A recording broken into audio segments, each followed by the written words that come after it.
el libro de los Salmos. Tengamos siempre en nuestro corazón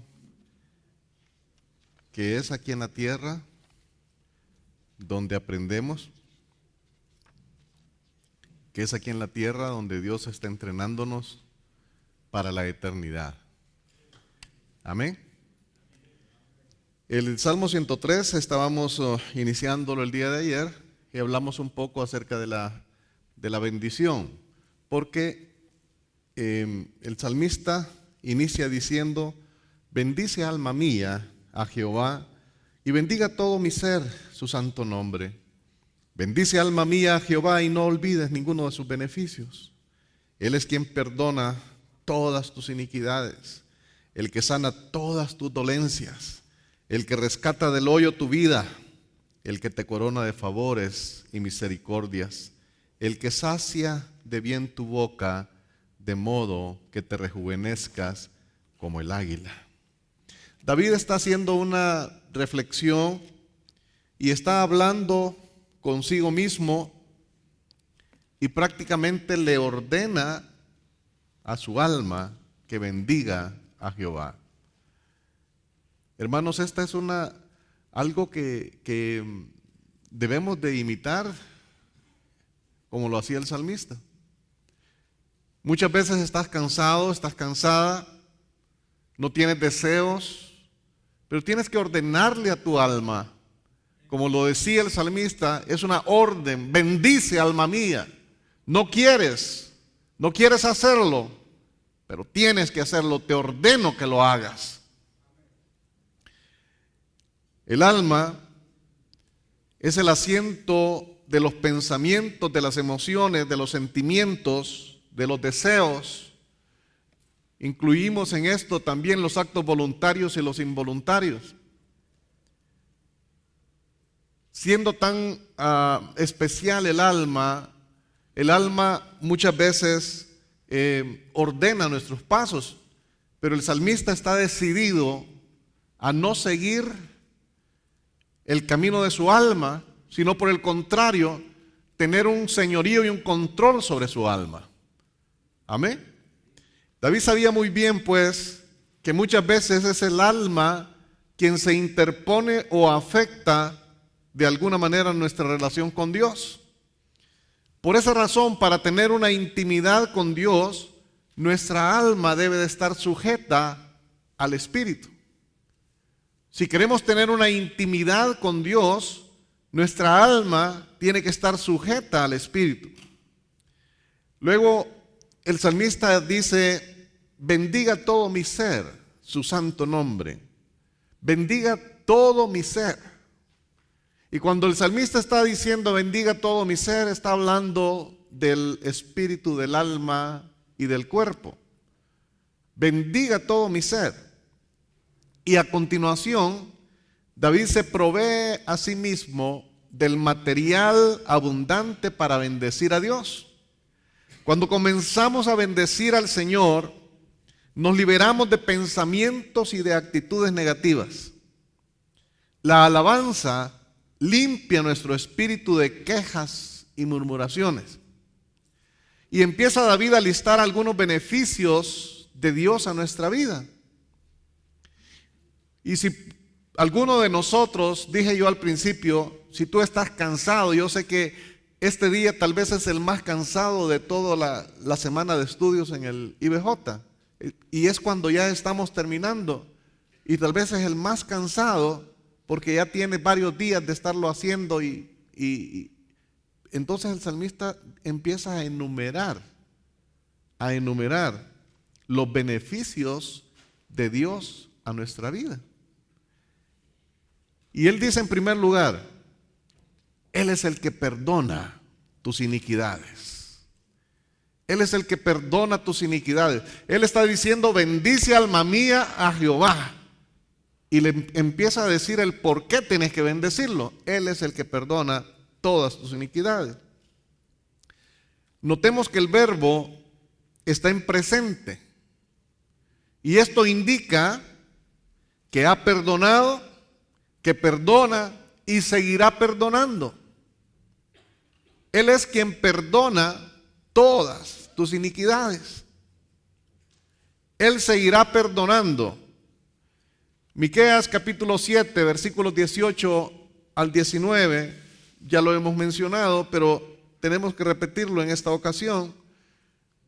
Cuando Él dice que Dios como tú, que perdona la maldad y olvida el pecado del remanente de su heredad, no retuvo para siempre su enojo, porque se deleita en misericordia. Él volverá a tener misericordia de nosotros, sepultará nuestras iniquidades y echará en lo profundo del mar todos nuestros pecados. Hermanos, si tan solo ese fuese, tan solo eso fuera lo que Dios hizo en tu vida, hay por qué alabar a tu Dios, hay por qué bendecir al Señor. Número 2, el que sana todas tus dolencias. Experimentamos la sanidad del cuerpo como consecuencia del perdón de Dios. Fíjense bien en el orden que David estaba mencionando estos beneficios. Número 1, el que perdona todas tus iniquidades. Número 2, el que sana todas tus dolencias. Y es una forma que va en progreso, pues. Primero el perdón, luego sana todas las dolencias. Encontramos en las Escrituras muchos de los milagros que Jesús hizo. Recordemos rápidamente a Bartimeo, aquel ciego, en Marcos capítulo 10. Pero en el verso 52, el Señor le dice: vete, tu fe te ha salvado. Y enseguida recobró la vista.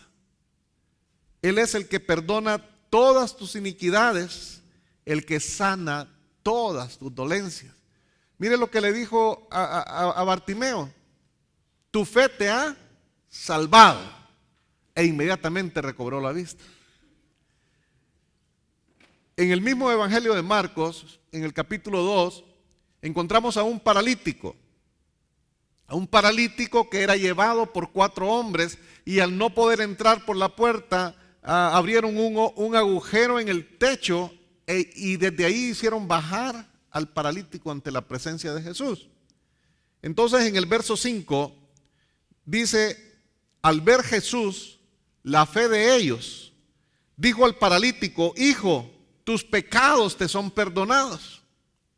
Tus pecados te son perdonados. Porque en primer lugar es el que perdona tus iniquidades. En segundo lugar, el que sana todas tus dolencias. Hijo, tus pecados te son perdonados. Y en el verso 11 le dice: a ti te digo, levántate, toma tu lecho y vete a tu casa. Estamos viendo la progresión. Amén. En Mateo capítulo 4 y verso 23 dice que Jesucristo recorrió toda Galilea, enseñando en las sinagogas de ellas y predicando el evangelio del reino y sanando toda enfermedad y toda dolencia en el pueblo. Predicando el evangelio del reino, el evangelio del perdón, el evangelio del amor, el evangelio de la misericordia.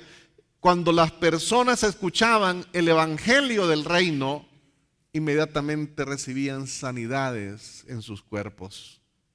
Y era multitud la que seguía a Jesús. Isaías en el capítulo 53, versículos 4 y 5, dice: ciertamente llevó Él nuestras enfermedades y sufrió nuestros dolores. Y nosotros le tuvimos por azotado, por herido de Dios y abatido. Mas Él herido fue por nuestras rebeliones, molido por nuestros pecados. El castigo de nuestra paz fue sobre Él, y por su llaga fuimos nosotros curados. ¿A qué llaga se refiere, hermanos? Él es el que perdona todas tus iniquidades, el que sana todas tus dolencias. Pero Isaías habla de una llaga. Jesús mismo todo su cuerpo era una sola llaga. Cuando lo azotaron, desprendieron toda su piel y él como una oveja fue al matadero sin abrir su boca. Pero por su llaga hemos sido nosotros curados. Gloria sea su nombre. Entonces vemos cómo David está dándonos elementos para bendecir a tu Dios. Número 1, Él es quien perdona todas tus iniquidades. Número 2, el que sana todas tus dolencias. Número 3, el que rescata del hoyo tu vida. Él te rescató. Él extendió su diestra. Él vino a tu encuentro y te rescató. Amén. Número 4, el que te corona de favores y misericordias. Él corona tu vida de favores y misericordias. Favores que tal vez no merecías, pero por su gracia Él ha derramado sobre ti. Él corona tu cabeza de favores y misericordias. Número 5, Él es el que sacia de bien tu boca, de modo que te rejuvenezcas como el águila. Entonces vemos en estos 6 condiciones, o mejor dicho, motivos que el salmista expone para bendecir a tu Dios. Hermano, recuerda estos 6 motivos y tú vas a ser un alabador y un adorador como los que está buscando el Padre, que le adoren a Él en espíritu y en verdad. Ahora, es bien importante hacer notar lo que el salmista está escribiendo. Los 2 últimos motivos para bendecir a Dios, cuando Él dice, Él es el que sacia de bien tu boca, de modo que te rejuvenezcas como el águila. Él sacia de bien tu boca, de modo que te rejuvenezcas como el águila. El águila es un ave que puede alcanzar la edad hasta de 70 años.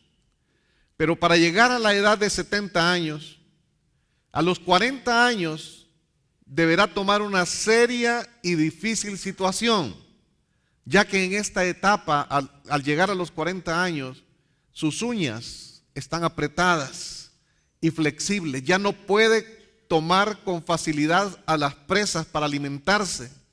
Su pico se ha vuelto largo, puntiagudo y se curva de tal manera que está apuntando hacia su pecho.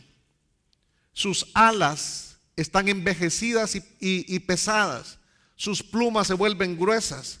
Volar se hace cada vez más difícil. Entonces el águila solamente tiene 2 alternativas: o morir o enfrentarse al doloroso proceso de la renovación, que durará alrededor de 150 días más o menos. Y el proceso de renovación consiste en lo siguiente. En primer lugar, el águila vuela hacia lo más alto de una montaña y debe quedarse o hacer su nido cercano a una roca grande. Número 2, el águila comienza a golpear su pico sobre la roca. Empieza a golpear su pico. El proceso de renovación del águila da inicio cuando ésta empieza a golpear su pico. Fíjese bien cómo lo dice el salmista. Él es el que sacia de bien tu boca, de manera o de modo que te rejuvenezcas como el águila. El águila está envejecida totalmente, ya no sirve para nada, sus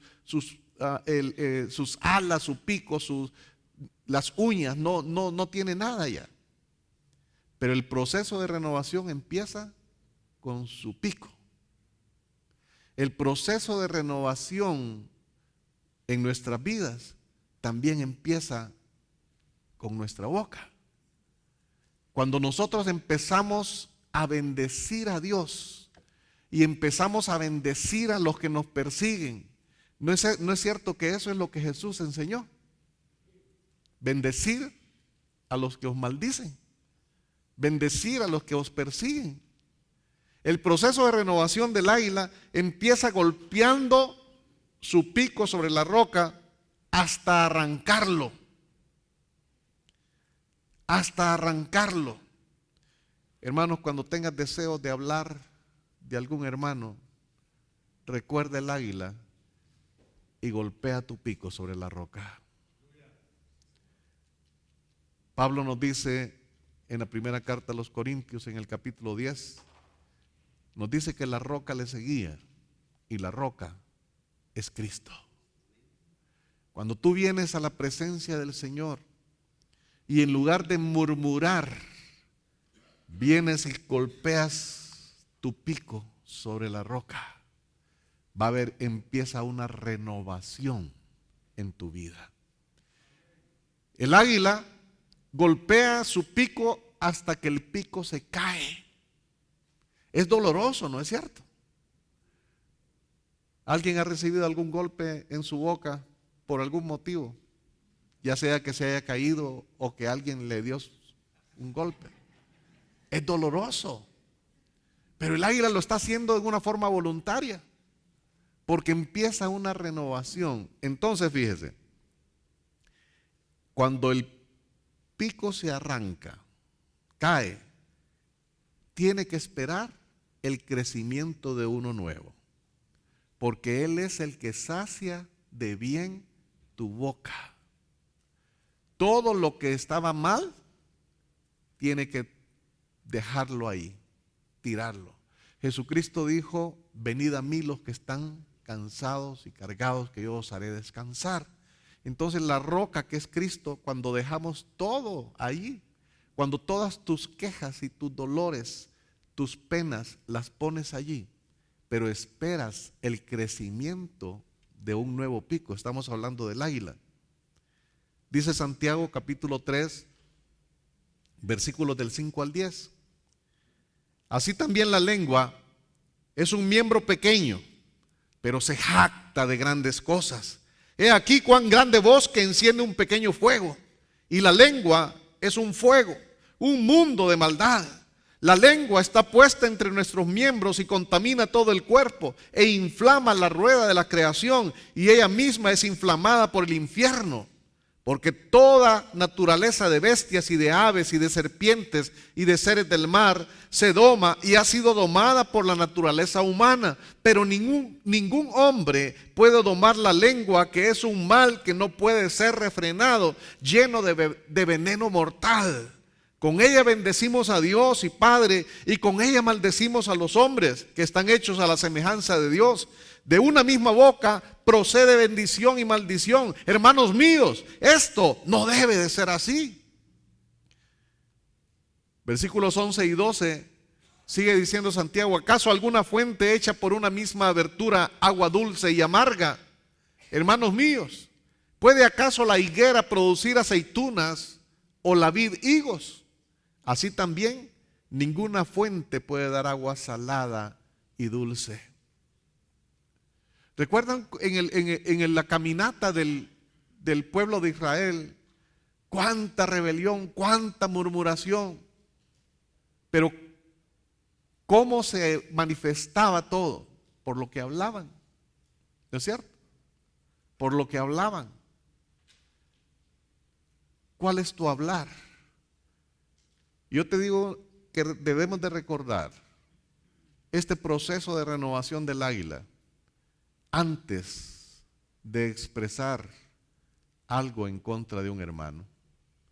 Cuando tú tengas aquella cosa, aquel deseo de hablar de alguien, yo no te digo muérdete la boca, golpea el pico en la roca. Golpea el pico en la roca hasta que el pico se arranque y crezca uno nuevo. Dios va a darte una palabra nueva. Y como estamos hablando de alabanza y de adoración, Él va a poner un cántico nuevo en tu nueva boca. Amén. Número 3. Estamos hablando del proceso del águila. Número 3. Con el nuevo pico, fíjense bien, con el nuevo pico arranca una a una sus uñas. Con el nuevo pico empieza a arrancar una a una las uñas y los talones. Número 4, luego arranca las plumas viejas. Y número 5, después de 5 meses, el águila está lista para un nuevo vuelo, remontando las alturas y 40 años más de vida. Él es el que sacia de bien tu boca, de modo que te rejuvenezcas como el águila. El Señor quiere hombres y mujeres rejuvenecidos. Y no necesariamente está hablando de una juventud física, pero Él quiere realmente que tú y yo seamos hombres y mujeres rejuvenecidos con un nuevo vigor. Escuchamos hace un momento que nos estaba hablando el hermano acerca de llevar la palabra. Pues el Señor quiere darte un nuevo espíritu, una nueva boca, un nuevo físico lleno de vigor, 40 años más para volar y conquistar las alturas. Dice el verso 8 del Salmo 103: misericordioso y clemente es Jehová, lento para la ira y grande en misericordia. David, inmediatamente después de proveernos de todos estos puntos que hemos hablado, estos 6 puntos que nos provee para alabar al Señor, para bendecir al Señor, ahora dice en el verso 8: misericordioso y clemente es Jehová, lento para la ira y grande en misericordia. David empieza a exaltar los mayores atributos de Dios expresados por Dios mismo cuando le mostró su gloria a Moisés. Allá en el capítulo 33 del Éxodo encontramos algo interesante en este hombre, Moisés. Dice el verso 12: y dijo Moisés a Jehová: mira, tú me dices a mí, saca este pueblo, y tú no me has declarado a quién enviarás conmigo. Sin embargo, tú dices: yo te he conocido por tu nombre y has hallado también gracia en mis ojos. Ahora pues, si he hallado gracia en tus ojos, te ruego que me muestres ahora tu camino para que te conozca y halle gracia en tus ojos. Y mira que esta gente es pueblo tuyo. Y él le dijo: mi presencia irá contigo y te daré descanso. Y Moisés respondió: si tu presencia no ha de ir conmigo, no nos saques de aquí. ¿Y en qué conocerá aquí que he hallado gracia en tus ojos, yo y tu pueblo, sino que en que tú andes con nosotros y que yo y tu pueblo seamos apartados de todos los pueblos que están sobre la faz de la tierra? Y Jehová dijo a Moisés: también haré esto que has dicho, por cuanto has hallado gracia en mis ojos y te he conocido por tu nombre. Él entonces dijo: te ruego que me muestres tu gloria. Había un deseo único en Moisés. En los versículos anteriores decía, o se menciona en el versículo 11, que Moisés hablaba cara a cara con Dios. Y ahora él está pidiendo: te ruego que me muestres tu gloria. Moisés era un hombre que no se conformó simplemente, imagínense usted, él estaba hablando cara a cara con Dios, pero él no se conformó con eso. Él quería la gloria chequina de Dios. Él quería ver la manifestación de esa gloria. Hermanos, y eso debe de animarnos a nosotros a no quedarnos estancados, no ser cristianos del atrio, sino que seguir adelante con todo vigor y con toda la fuerza que Dios nos ha dado para buscar su gloria. Y entonces encontramos en el capítulo 34 del Éxodo, versículos 5 y 6, cuando dice que Jehová descendió en la nube y estuvo allí con él, proclamando el nombre de Jehová. Mire, Dios mismo descendió y estuvo con Moisés proclamando su nombre. Cuando nosotros alabamos y bendecimos a Dios, cuando tú empiezas a adorar a Dios, Dios desciende de los cielos y Él mismo está contigo adorando y proclamando su nombre. Gloria sea a Dios. Dice que descendió en la nube y estuvo allí con él proclamando el nombre de Jehová. Y pasando Jehová por delante de él, proclamó: Jehová, Jehová, fuerte, misericordioso y piadoso, tardo para la ira y grande en misericordia y verdad. El versículo 8 está exaltando David estos atributos de Dios que fueron manifestados a Moisés en este capítulo 34 del Éxodo. Recordemos una vez más que sobre el arca del pacto, que contenía las tablas de la ley, estaba una lámina de oro que se llamaba el asiento de la misericordia. Hermanos, ¿y sabe por qué? ¿Qué significa esto? Es interesante ver que la misericordia está sobre la ley. En el arca estaban las tablas de la ley, además de la vara de Aarón que reverdeció y además del linde de maná. Pero ahí estaba la ley y la misericordia de Dios está sobre la ley. Gloria sea a Dios, al nombre del Señor. Versículo 13 del Salmo 103 dice: como el Padre se complace de los hijos, se complace Jehová con los que le temen. Como el Padre se compadece de los hijos, se compadece Jehová de los que le temen. Compadece, la palabra compadece en el original es racham, y racham quiere decir acariciar. Acariciar. Hermanos, es interesante que Dios quiere acariciarte. Como el Padre se compadece de los hijos, eso quiere decir como el Padre acaricia a los hijos. Mire, yo he conocido y realmente es un espíritu feo el que tienen personas que nunca recibieron una caricia de su padre. Y como nunca recibieron una caricia de su padre, también tienden a hacer lo mismo. Pero el Padre quiere acariciarte.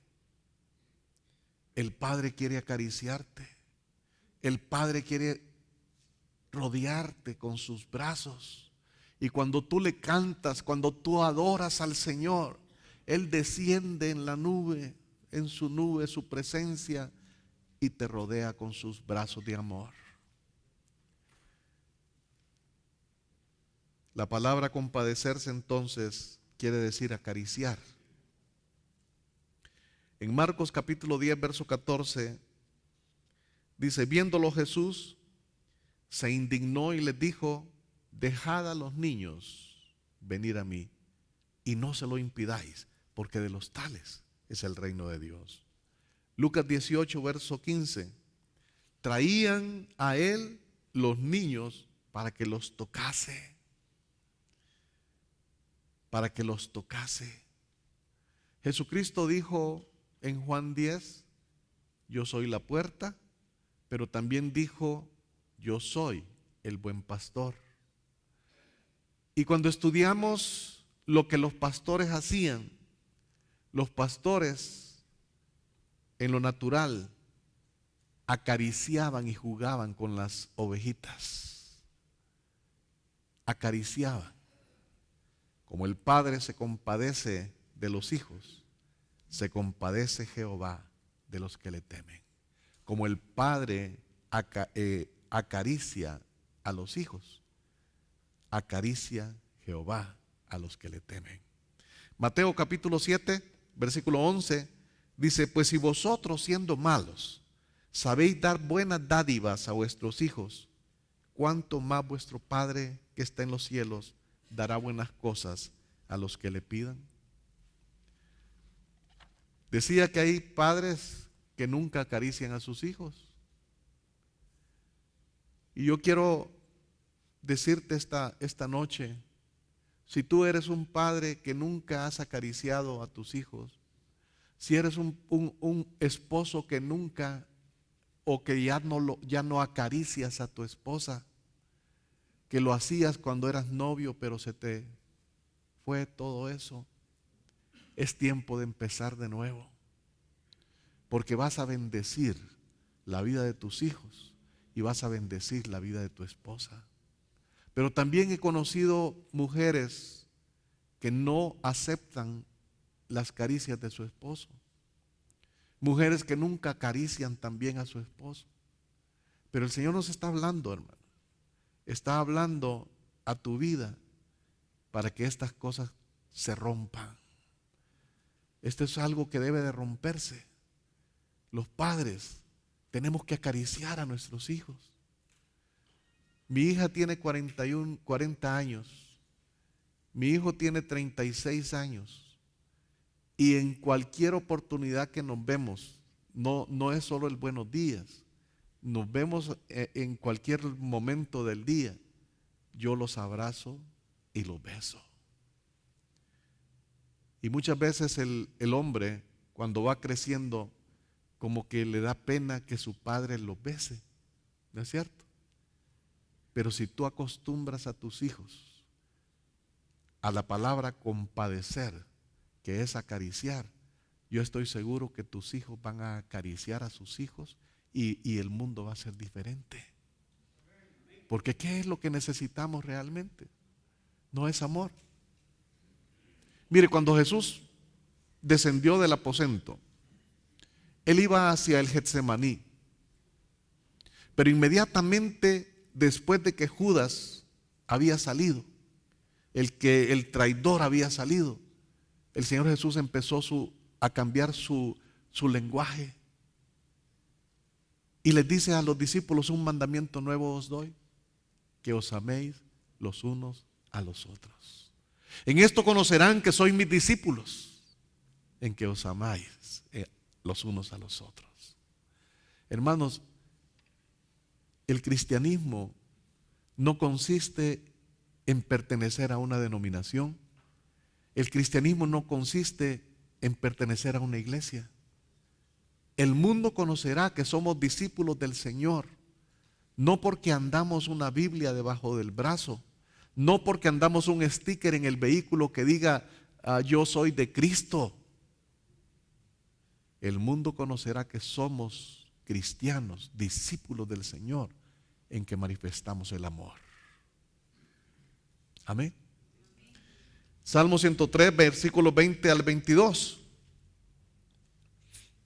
Bendecid a Jehová, vosotros sus ángeles, poderosos en fortaleza, que ejecutáis su palabra, obedeciendo a la voz de su precepto. Bendecid a Jehová, vosotros todos sus ejércitos, ministros suyos, que hacéis su voluntad. Bendecid a Jehová, vosotras todas sus obras, en todos los lugares de su señorío. Bendice, alma mía, a Jehová. El salmista empieza el salmo con esa exhortación a su alma. Termina el salmo con la misma exhortación a su alma. Hermanos, y esto tiene que tener algo de importancia, porque nosotros somos olvidadizos. Nosotros nos olvidamos. Mire, en las escrituras encontramos de tantos milagros y lo que hizo el Señor con el pueblo de Israel, pero también encontramos estas palabras: y muy pronto se olvidaron. Entonces, como el salmista conoce la naturaleza humana, entonces él empieza este salmo hablando y ordenándole a su alma para bendecir a Dios, y termina una vez más con la misma exhortación. Es algo que debemos de hacer continuamente, pues. Usted tiene que decirle a su alma: hoy estás cansado, has tenido tal vez un mal día, pero este es el día que hizo el Señor. Bendice, alma mía, a Jehová. Amén. Salmo 105. Vamos a ir saltándonos algunos salmos. Salmo 105. Este es un salmo histórico, cubre la historia desde Abraham hasta Josué. David muestra la bondad de Dios para con Israel. Una forma de conservar la historia de Israel como nación era que los padres contaran a sus hijos de todas las maravillas que Dios hizo con su pueblo, dándole cumplimiento a lo que está escrito en Deuteronomio capítulo 6, versículos del 6 al 9, cuando dice: y estas palabras que yo te mando hoy estarán sobre tu corazón, y las repetirás a tus hijos, y hablarás de ellas estando en tu casa y andando por el camino y al acostarte y cuando te levantes, y las atarás como una señal en tu mano y estarán como frontales entre tus ojos, y las escribirás en los postes de tu casa y en tus puertas. Esta es la ordenanza de Dios, pero si podemos extrapolarla y hablar de los salmos y hablar de la alabanza, lo que está diciendo el escritor de Deuteronomio, que es Moisés, está diciéndonos que debemos de incentivar a nuestros hijos para que alaben al Señor, y debemos de recordarle los beneficios que Dios ha hecho en nuestras vidas, los beneficios que Dios ha hecho con nosotros. Mire, hay padres que le esconden a sus hijos sus problemas. Hay padres que no quieren que sus hijos sepan los problemas que tienen. Pero yo nunca le escondí nada a mis hijos. ¿Sabe por qué? Porque cuando veían los problemas, también nunca les oculté quién me había sacado de los problemas. Y ellos tenían el deseo también, se metían en la alabanza cuando ellos sabían que tenemos ese Dios todopoderoso que nos saca y nos rescata del hoyo en que nos metemos. Entonces, cuando Deuteronomio 6 nos dice que debemos de repetir y repetir y enseñar, véalo como la alabanza y la adoración. Enseñémosle a nuestros hijos, pero enseñémosle con el ejemplo, con nuestro ejemplo. Amén. Verso 1 del Salmo 105 dice: alabad a Jehová, invocad su nombre, dad a conocer sus obras en los pueblos. Este versículo tiene tres componentes. Número 1, alabad a Jehová. Número 2, invocar su nombre. Y número 3, dar a conocer sus obras. Dar a conocer sus obras es testimonio, es contar sus maravillas. Invocar su nombre. El que invoca a Dios siempre obtiene respuestas de Dios. Verso 3 dice: gloriaos en su santo nombre, alégrese el corazón de los que buscan a Jehová. Entonces nos recuerda cómo acercarnos a Dios. Nos recuerda cómo acercarnos a Dios con alegría, con una sonrisa en nuestro rostro. La forma de cómo acercarnos a Dios. Mire, leamos Nehemías capítulo 2. Nehemías capítulo 2, versículos 1 y 2. Dice: sucedió en el mes de Nisán, en el año 20 del rey Artajerjes, que estando ya el vino delante de él, tomé el vino y lo serví al rey, y como yo no había estado antes triste en su presencia. Usted sabe que Nehemías era el copero del rey. Y dice: yo nunca antes había estado triste en su presencia. Me dijo el rey: ¿por qué está triste tu rostro? Pues no estás enfermo, no es esto sino quebranto de corazón. Entonces temí en gran manera. Nadie por ley nadie podía presentarse con tristeza delante del rey. La pena de muerte era lo que venía cuando alguien se presentaba con tristeza. Por eso Nehemías dice, temí, entonces temí en gran manera. El salmista nos dice, alegres el corazón de los que buscan a Jehová. El escritor de los Proverbios dice en el capítulo 15 y verso 13, el corazón alegre hermosea el rostro, mas por el dolor del corazón el espíritu se abate. Versículo 15 de este mismo capítulo 15 de Proverbios dice, todos los días del afligido son difíciles, mas el de corazón contento tiene un banquete continuo. Alégrate en Jehová, alégrate en Jehová, hermanos amados, alegrémonos en el Señor. Grandes cosas ha hecho nuestro Dios, estaremos alegres. Amén. Versículo 6, Salmo 105, versículo 6. Dice, oh vosotros, descendencia de Abraham su siervo, hijos de Jacob, sus escogidos. Oh vosotros, descendencia de Abraham. Y esto lo está diciendo porque somos linaje espiritual de Abraham. En Gálatas capítulo 3, verso 29, dice, y si vosotros sois de Cristo, ciertamente linaje de Abraham sois y herederos según la promesa. Efesios capítulo 3, verso 6, que los gentiles son coherederos y miembros del mismo cuerpo y copartícipes de la promesa en Cristo Jesús por medio del Evangelio. Hermanos, si tan solo eso ha hecho el Señor, alégrate y gózate, porque la paga del pecado es muerte y Él nos rescató. Amén. Versículo 8 del Salmo 105. Se acordó para siempre de su pacto, de la palabra que mandó para 1000 generaciones.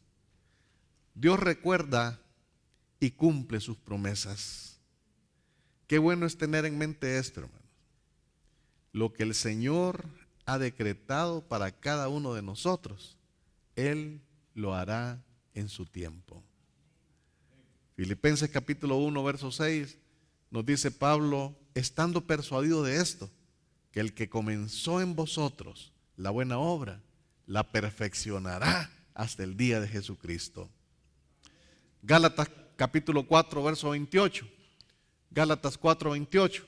Así que, hermanos, nosotros como Isaac somos hijos de la promesa. Regresemos al Salmo 105, versículos 16 al 23, dice, trajo hambre sobre la tierra y quebrantó todo sustento de pan. Envió un varón delante de ellos, a José, que fue vendido por siervo. Afligieron sus pies con grillos. En cárcel fue puesta su persona hasta la hora que se cumplió su palabra. El dicho de Jehová le probó, envió el rey y le soltó. El Señor de los pueblos le dejó ir libre. Lo puso por señor de su casa y por gobernador de todas las posesiones, para que reprimiera a sus grandes como él quisiese y a sus ancianos enseñara sabiduría. Después entró Israel en Egipto y Jacob moró en la tierra de Cam.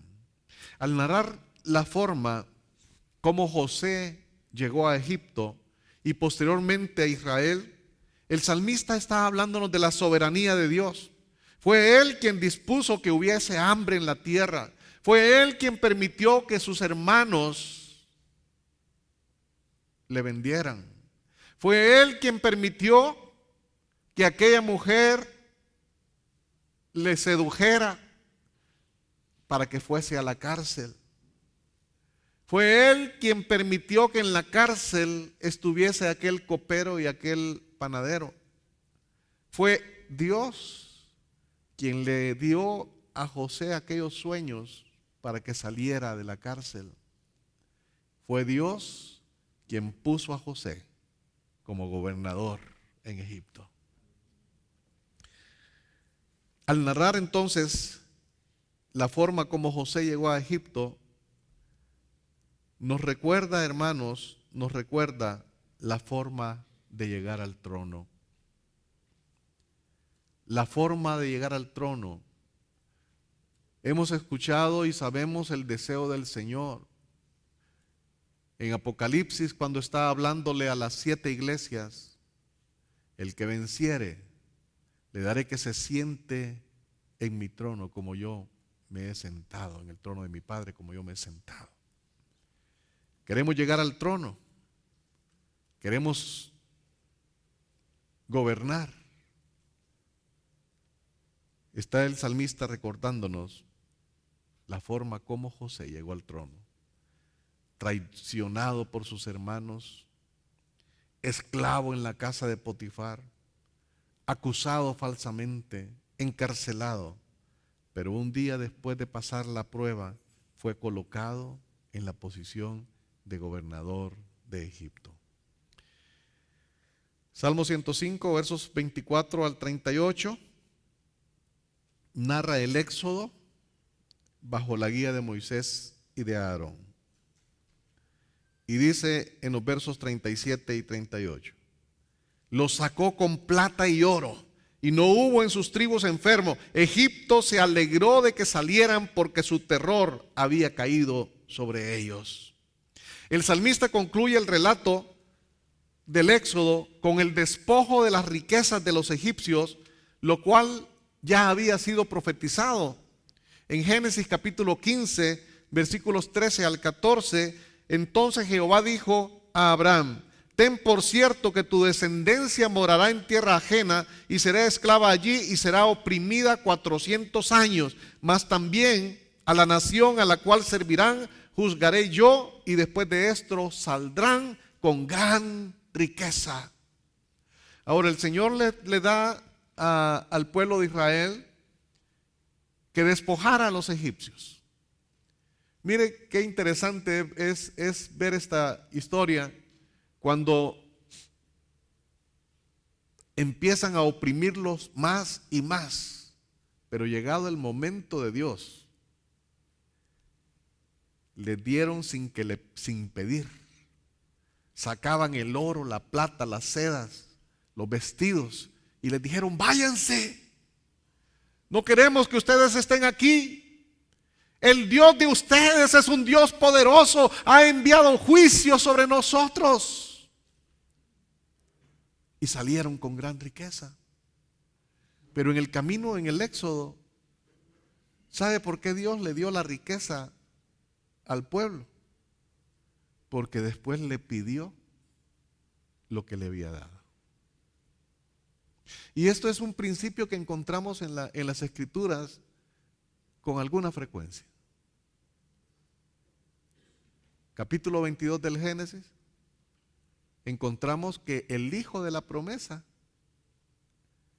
había pasado Abraham 25 años esperando por la promesa. Y en el capítulo 22 del Génesis Dios le pide lo que él le había dado. Y le dice: levántate, vete al monte de Moria y sacrifica a Isaac. Eso era lo que Dios le había dado, y ahora se lo pedía en sacrificio. Cuando el pueblo de Israel salió con riqueza, iban con riqueza, y me imagino yo que iban con una cara de alegría como... Pero más adelante encontramos que toda esa riqueza que Dios les había dado, ahora se las pide para construcción del tabernáculo. Dios te da y luego te pide para Él mismo, para su construcción. Pero lo interesante de esta historia es que Dios no te quita y te deja sin nada. Empezaron a pedir la ofrenda y todos llegaban todos los días con la ofrenda. Llegaban con el oro, con la plata, con el bronce, con el lino, con todos los materiales que necesitaban para la construcción del templo. Todos los días. Y nadie llegaba con cara compungida. Llegaban con alegría, porque Dios les había dado. Y fue tanto lo que llevaron que un día le dijeron a Moisés: Moisés, ya tenemos suficiente para la construcción. Y entonces Moisés mandó a parar la ofrenda. Ya no traigan más ofrenda. Qué buen mensaje sería este para la iglesia, ¿no es cierto? Hermano, ya no traigan más, ya no den más. Dios te da, luego te pide, pero no te deja las manos vacías. Siguieron teniendo. Amén. Versículos 39 al 45, Salmo 105, dice: extendió una nube por cubierta y fuego para alumbrar la noche. Pidieron e hizo venir codornices.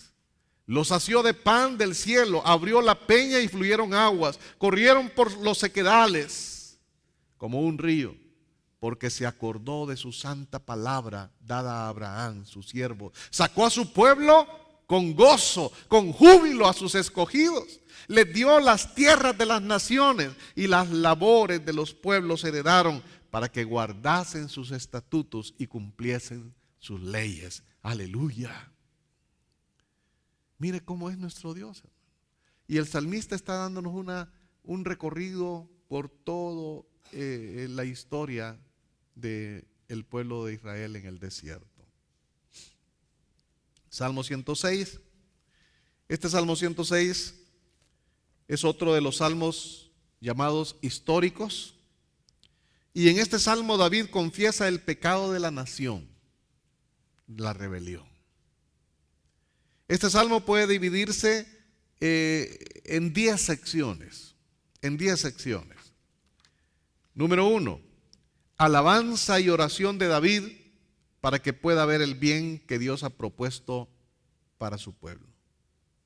Dice el versículo 1, aleluya, alabado a Jehová porque Él es bueno, porque para siempre es su misericordia. Versículo 4 dice, visítame con tu salvación. Hermanos, y debemos de orar de la misma manera. Señor, visítame. Señor, visita esta tierra. Visita esta tierra. Esta tierra de Guatemala necesita una visitación del Señor, como lo hizo hace algunos años, hermano. 40 años se celebraron hace poco tiempo de aquel avivamiento que vino a Guatemala. Necesitamos una nueva visitación, pero esa nueva visitación del Señor vendrá por hombres y mujeres que adoran al Padre en espíritu y en verdad. El Espíritu Santo quiere hacerlo, hermanos. La pregunta que hago es, ¿quieres ser espectador del avivamiento que viene? ¿O quieres ser parte del avivamiento que viene? Yo quiero ser parte de ese avivamiento, hermano. Yo quiero ser parte de ese avivamiento. Y para eso necesitamos preparar nuestras vidas. Y qué mejor que hacerlo en su presencia. Qué mejor que hacerlo exaltando su nombre. Visita esta tierra, Señor. En el Salmo 80, versículo 14, el salmista dice, oh Dios de los ejércitos, vuélvete ahora, mira desde el cielo y considera y visita esta viña. Hay un cántico muy bonito que dice así, hermano. Señor, visita esta tierra. Pero ¿sabes cuál tierra es la que Dios quiere visitar?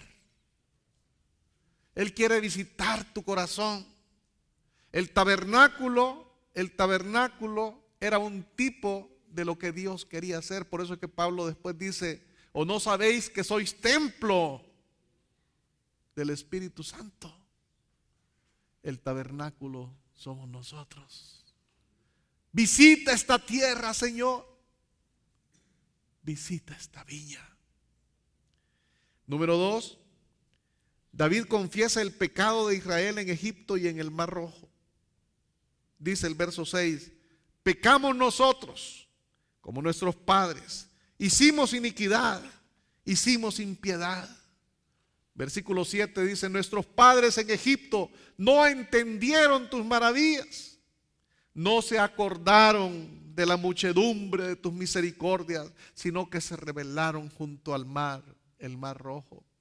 Mire qué triste, hermanos, es ver cómo Dios había enviado el juicio sobre los dioses de Egipto.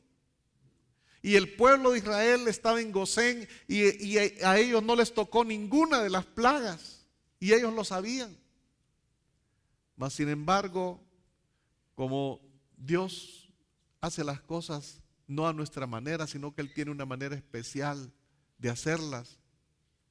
Y hay muchas veces que no entendemos las cosas que Dios hace.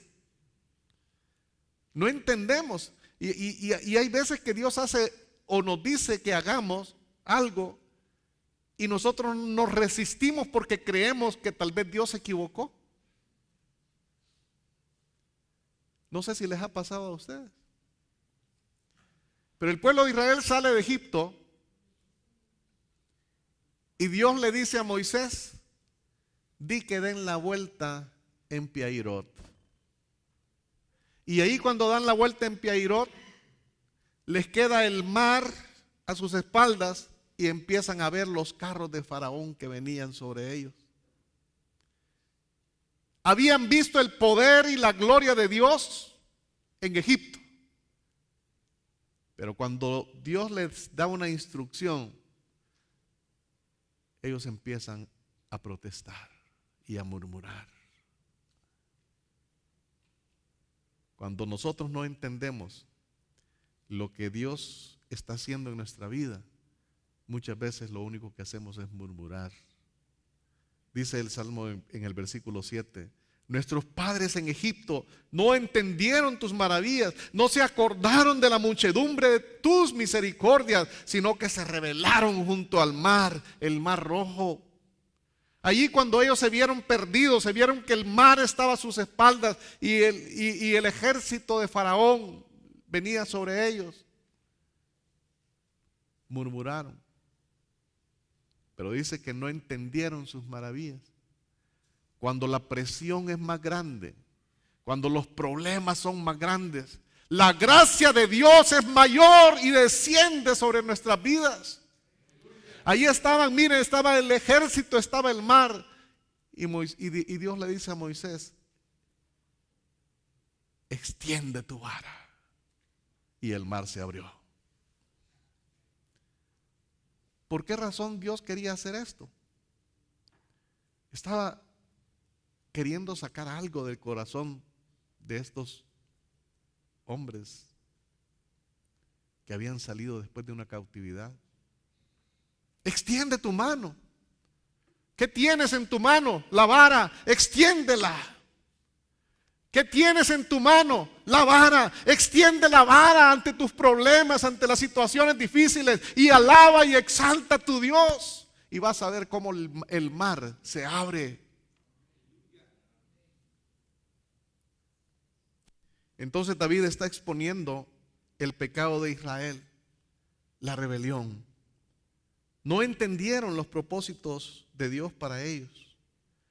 Cuando atravesaron el Jordán y fueron circuncidados en Gilgal, Dios les dio a los israelitas un corazón para entender. Mire, cuando atravesaron el Jordán y llegaron a Gilgal y fueron circuncidados, nunca más quisieron regresar a Egipto. Nunca más.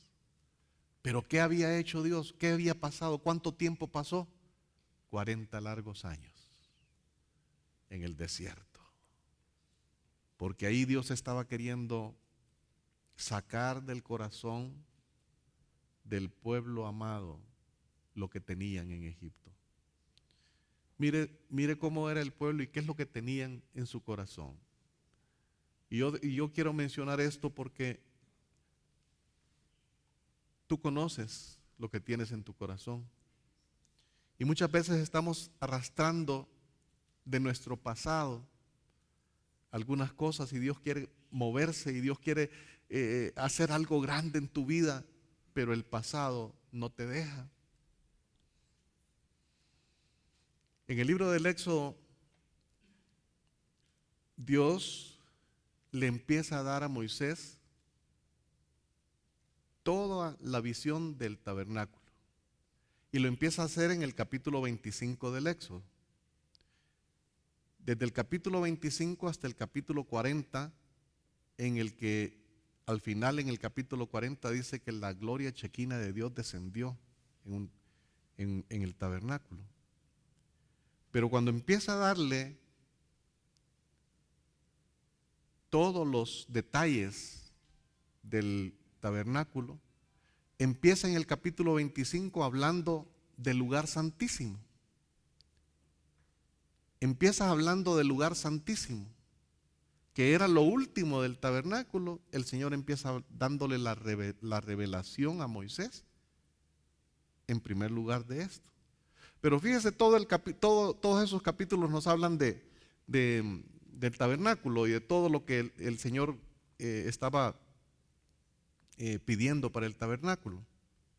Pero a la mitad de todo esto encontramos el capítulo 32 del Éxodo. Y en el capítulo 32, Moisés estaba en el monte Sinaí recibiendo esta gran visión, recibiendo todo lo que el Señor quería. Y el pueblo saca de su corazón lo que tenía en su corazón. Aarón, Moisés se ha tardado,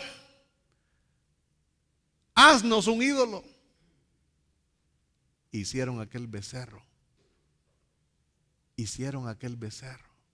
¿Sabe que ese becerro era un dios egipcio? Era el dios Apis, era el dios de la fertilidad. Y entonces ellos dijeron: este es el que nos ha sacado de Egipto. No fue Jehová el que nos sacó, este es el que nos sacó de Egipto.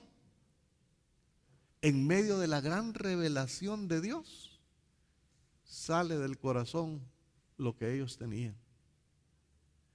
Por eso es que el salmista está relatándonos todo lo que pasó en el desierto. Es exactamente, hermanos, lo que tú tienes en tu corazón.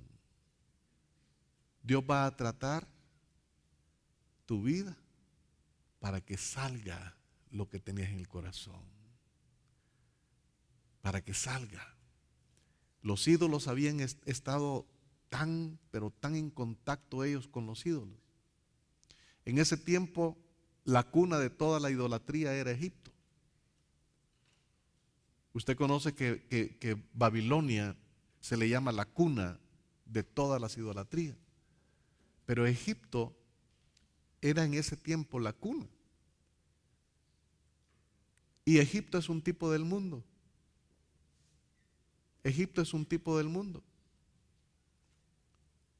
Y el mundo, querramos o no, querramos nosotros o no, el mundo ha hecho algo en tu vida. Y el Señor quiere sacarlo. Para que podamos continuar la caminata, es necesario que Dios saque de nuestros corazones. ¿Qué es un ídolo? ¿Qué es un ídolo? El Señor dijo: amarás al Señor tu Dios con todo tu corazón, con toda tu fuerza, con toda tu mente. Todo aquello que desplaza a Dios de nuestro corazón es un ídolo. Y Dios va a tratar con los ídolos, como trató con los 10 ídolos, los 10 dioses de Egipto.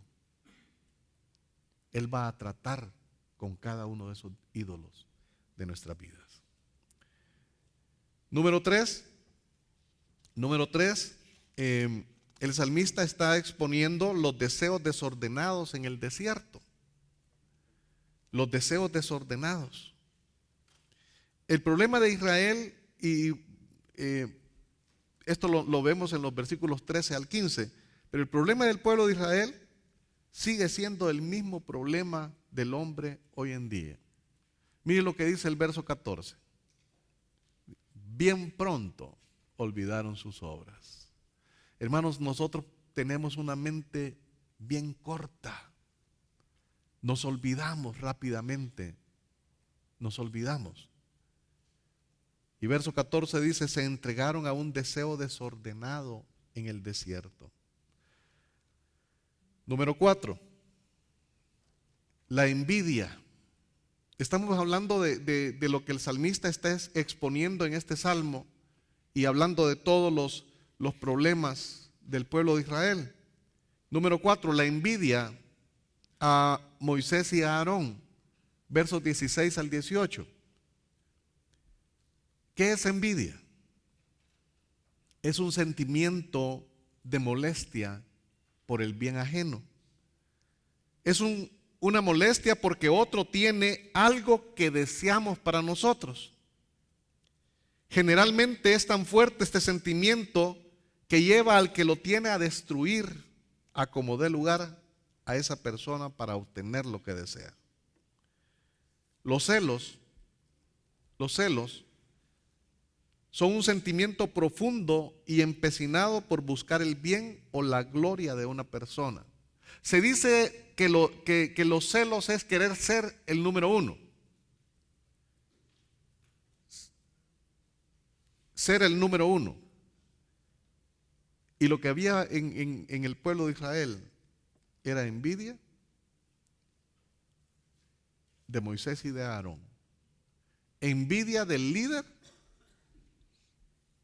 y del sacerdote.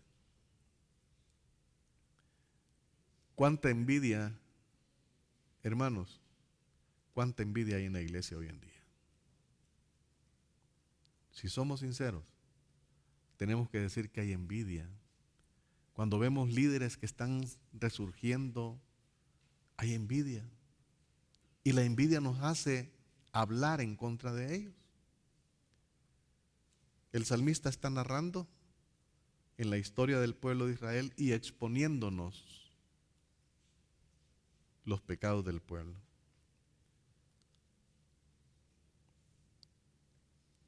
En los versículos 19 al 23 narra lo que acabamos de mencionar del capítulo 32 del Éxodo, cuando dice, hicieron becerro en Horeb, olvidaron al Dios de su salvación. Número 6, el pueblo no entra a la tierra prometida en Cades Barnea. Llegaron a Cades Barnea en el año segundo, después de salir de Egipto. En el año segundo después de salir de Egipto, pero no entraron a la tierra prometida. Aborrecieron la tierra deseable. Aborrecieron la promesa de Dios y dijeron, hay gigantes, hay ciudades amuralladas, nos van a eliminar. Aborrecieron la tierra deseable. En Cades Barnea, el pasaje de Cades Barnea es cuando Moisés envía a los espías a espiar la tierra y envía también a Josué y a Caleb. Los israelitas no entraron en la tierra prometida debido a su incredulidad. Y Dios los envió de nuevo al desierto por 38 años más. Pero sigue este salmo hablándonos de otros pecados más del pueblo de Israel. Estamos hablando del Salmo 106. Y en los versículos 28 al 31 habla del pecado en Baal Peor. Se unieron a sí mismos a Baal Peor y comieron los sacrificios de los muertos.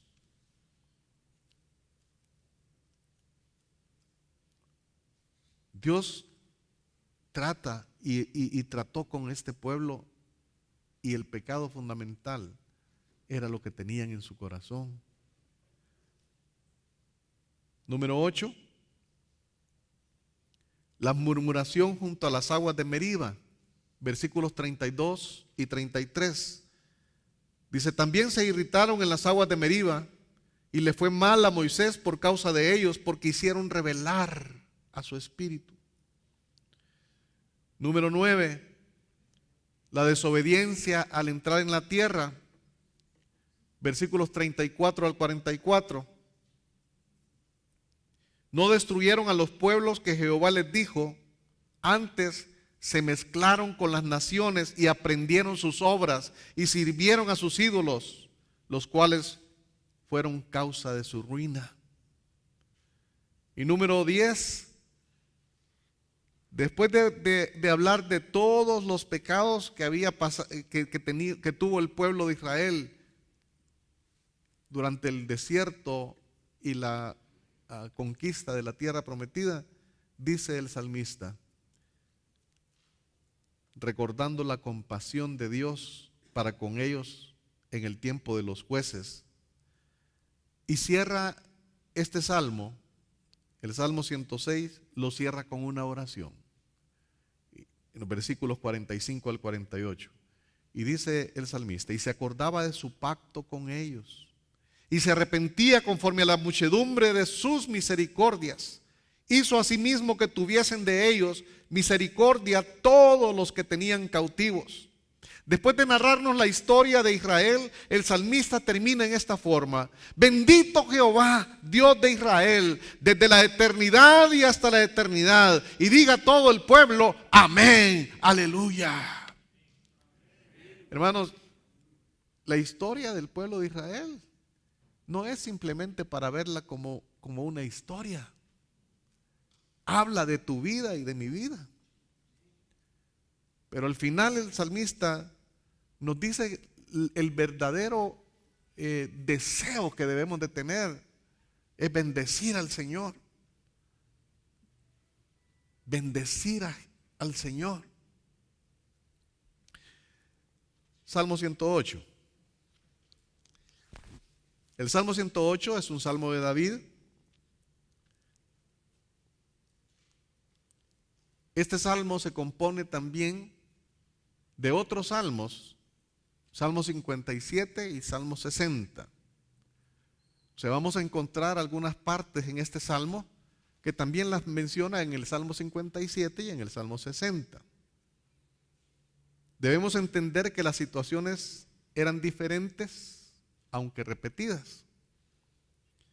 En la Biblia la repetición se utiliza para dar énfasis cuando Dios quiere implantar firmemente una verdad en nuestros corazones.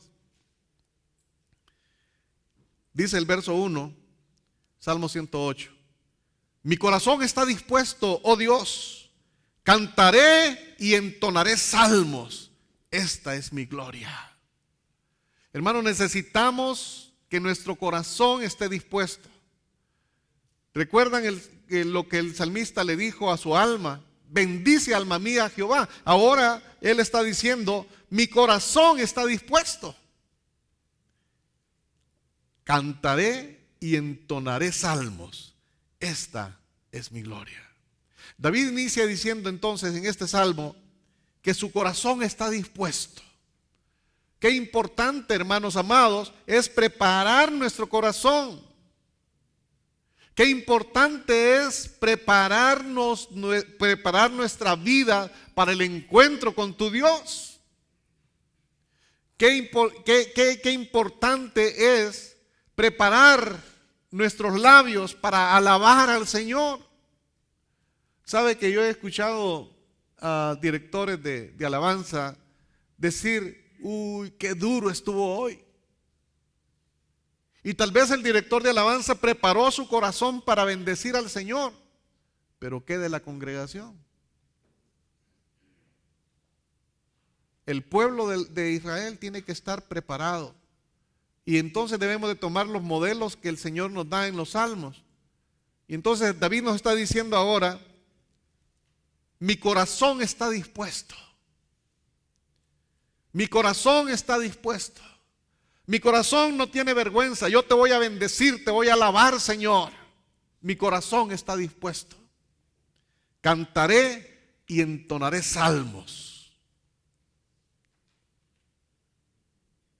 En estos días hemos estado hablando de que para Dios no es importante si tú eres un cantante profesional o no. Que Él se agrada con tu canto. Él se agrada con tu canto. Pero se desagrada cuando tienes una actitud fría delante de Él. Él quiere hombres y mujeres fervorosos, animosos, que canten su gloria. Es importante este concepto que David está proponiendo ahora en el versículo 1 del Salmo 108. Mi corazón está dispuesto, porque alabar a Dios no es solamente cantar. Hermanos, hay cristianos que dicen: ay, no, hombre, en esta iglesia tienen 1 hora cantando. Mejor me voy a ir a aquella que cantan solo 20 minutos y ya. Porque no saben lo que en el cántico, no saben lo que Dios está deseando. Alabar al Señor no es simplemente cantar. Si no nos preparamos para hacerlo, no llegaremos al trono de su misericordia. No llegaremos al trono de su misericordia. En Esdras capítulo 7, verso 10, dice: porque Esdras había preparado su corazón para inquirir en la ley de Jehová y para cumplirla, y para enseñar en Israel sus estatutos y decretos. La consecuencia de haber preparado su corazón, Esdras preparó su corazón. Esdras capítulo 7, verso 10. La consecuencia de haber preparado su corazón es que Esdras trajo y participó en uno de los avivamientos más grandes descritos en las Escrituras.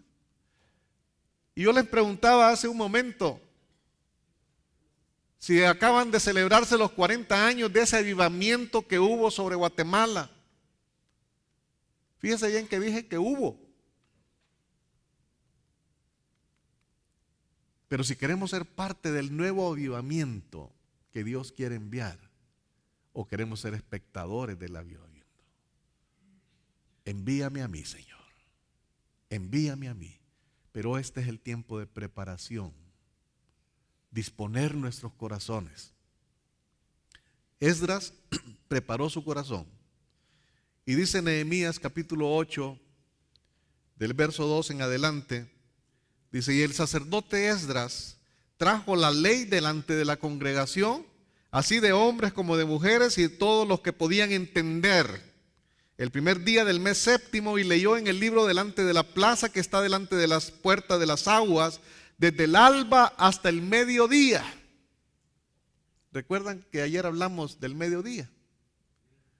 Que la senda del justo es como la aurora, que va en aumento hasta que el día es perfecto.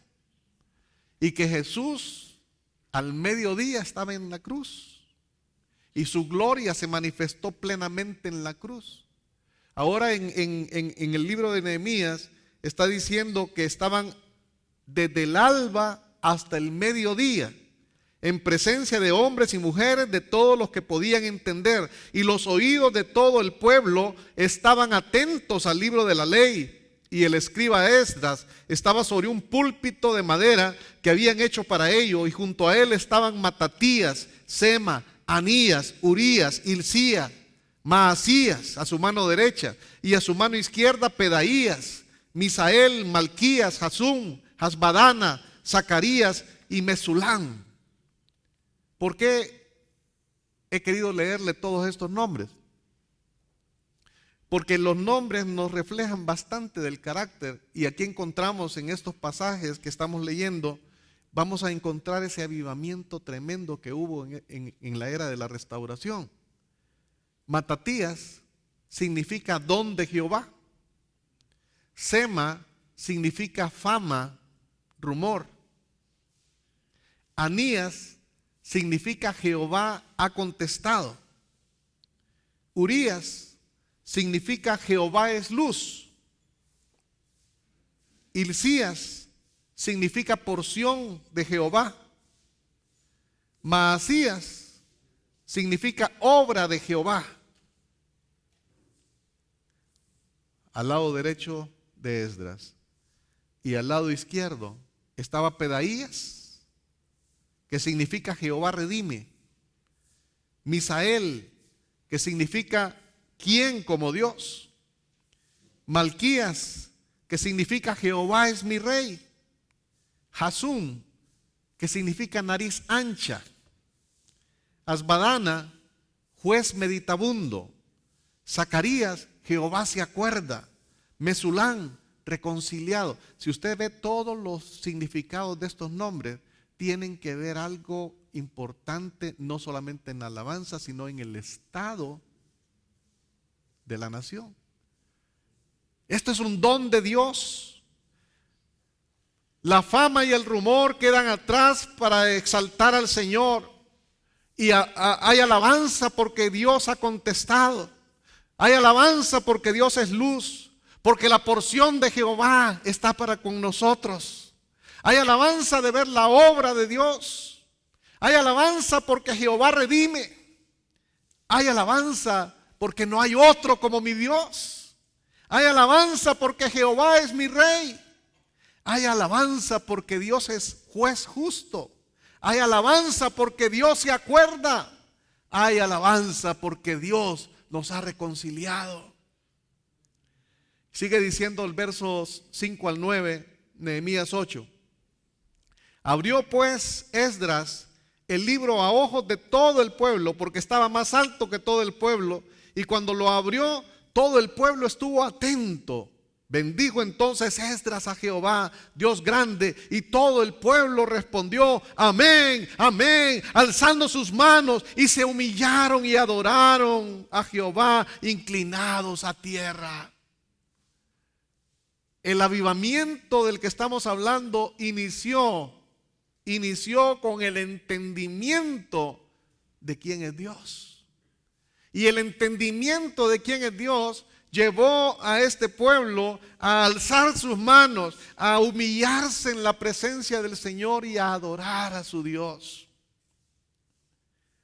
Y los levitas Jesúa, Bani, Seremías, Jamín, Acús, Sabetai, Odías, Maasías, Kelita, Azarías, Josabed, Anán y Pelaía hacían entender al pueblo la ley. Hermanos, si estamos esperando un avivamiento más grande que el que hubo hace 40 años, ¿no es cierto? Estamos esperando un avivamiento que va a ser universal, ya no va a haber un avivamiento localizado. Si usted hace un estudio de avivamientos, va a ver cómo durante épocas Dios ha enviado su presencia, su espíritu sobre lugares especiales. Y el pueblo de Dios corre a esos lugares. El pueblo de Dios quiere alcanzar algo de esos avivamientos. Pero Dios en este tiempo quiere enviar un avivamiento como nunca sobre la faz de la tierra. Mateo en el capítulo 24, él dice, y será predicado este evangelio en todo el mundo. Y luego vendrá el fin. El pueblo de Dios, el pueblo de Israel, entendieron, se humillaron y adoraron a Dios inclinados sobre la tierra. Y dice que los levitas hacían entender al pueblo la ley. Hermanos, de eso se trata. Se trata que usted y yo seamos como estos levitas y hagamos entender al pueblo la ley de Dios. Esdras leía el libro, pero estaban los levitas explicando, hacían entender al pueblo. Y dice, y el pueblo estaba atento en su lugar. Ahí sí que no era como nosotros en el día de hoy, que cuando el pastor ya predicó media hora, están va de ver el reloj. Y si se pasa de una hora, salen y lo dejan hablando solo.